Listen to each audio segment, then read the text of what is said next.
So I'm sitting here with HoneyBucket. She just won her first CFDA Titled Championship, which is the Western Territorial Championship. How does that make you feel? Oh my gosh, I'm on cloud 9. You're on cloud 9. I am on cloud 9. I still haven't come down to earth yet. Is that right? You know, yeah. Being in the finals is one thing, and then what goes through your mind when you see that last shot's fired and your light's blinking and you're a champion and it hits you? Wow, like I just couldn't believe I hit that last shot and I had won. Yeah. It was surreal.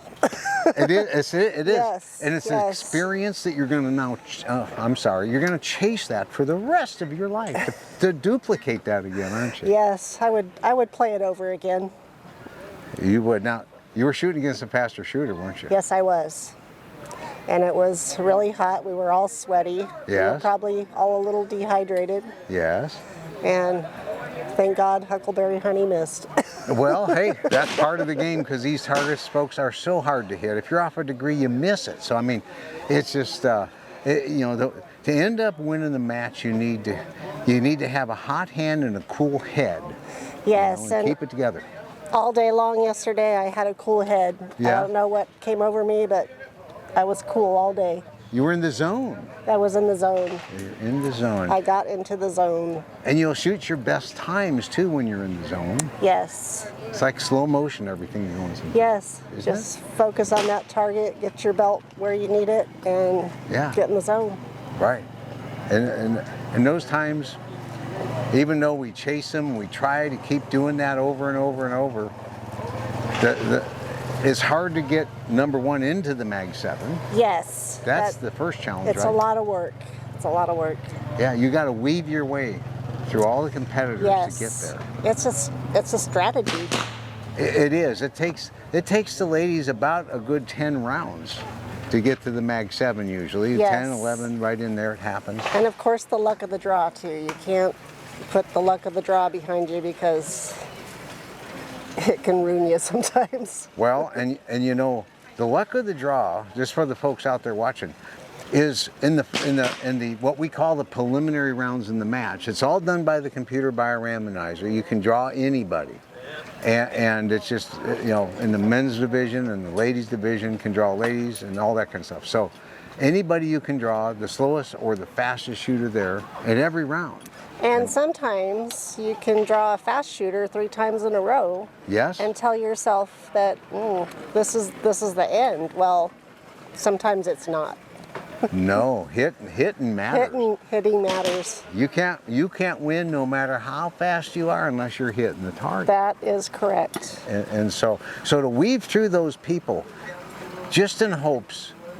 And when you get 4 X's, you're out. So in hopes of weaving through those people to make it into the shoot-off with 3 X's, or less. Yes. Now here's where the luck of the draw ends. You earned what you got in the preliminary rounds, and your seeding in the shoot-offs is determined by how many X's you have. Yes, and sometimes it's great to go in with 3 X's, well, with 1 X, and you got 3 to go because that gives you a fighting chance. Well, it does. Well, it ranks you higher in the Mag 7 is what it does. Correct. Everybody starts clean in the Mag 7, but the ranking where you only have to maybe shoot 1 or 2 rounds to win if you're the top seed. Right. Well, I had to shoot a lot yesterday. I was 2nd seed. 2nd seed. Yes. So, hey. I was going down, and then I came back up. You fought your way back from the 1X bracket. I did. No, didn't think it would be possible, but here I am. You had a lot of people rooting for you to win, Yeah, that was so awesome. We kind of root for everybody. We do. Yeah, we do. Huckleberry Honey, she's won quite a few titles. She's one of the faster lady shooters in the sport. Yes. In fact, it's her and her husband, Foulshot and Huckleberry Honey, that owns this beautiful place we're shooting, Selterwood Ranch. Yes. And so they're gracious hosts. They're putting on a good shoot. They are very good hosts. It's been perfect except for the weather, but we can't control that. Okay, so now, I got to ask you, how did you end up with the alias of HoneyBucket? Well, my husband and I used to own a septic business, and he came up with the name of Turd Herder. Yes. And I was going to be Calamity Lin. Well, we got to talking about it, and then we decided that HoneyBucket would be fitting for our duo. Because that's what we call the trucks that haul the stuff, right? A HoneyBucket. Yeah, and also back in the day, they used to take the pail out to the fields, and it was a bucket, Yes. and they called it their HoneyBucket. So that's how it got its name. Yes. We learned something here, folks. I'm telling I you. refer to myself as a sweet little bucket of honey with some bees flying around. That is cool. So you guys, a few years ago, you sold your business, and you guys went on the road. You got the motor home. You're traveling all over the country, going to the Cowboy Fast Draw Circuit, the Top Gun Tour. Yes, it was very exciting. It was fun. Saw some places we've never seen. Realized there's a lot of history in the United States that There we didn't is. know about. Wish I would have paid more attention in school. Well, and everywhere you go, you're going to a place where you're going to end up sharing that weekend with a bunch of friends, aren't you? Oh my gosh, we have friends everywhere. Yeah. Everybody's friends. It's so much fun.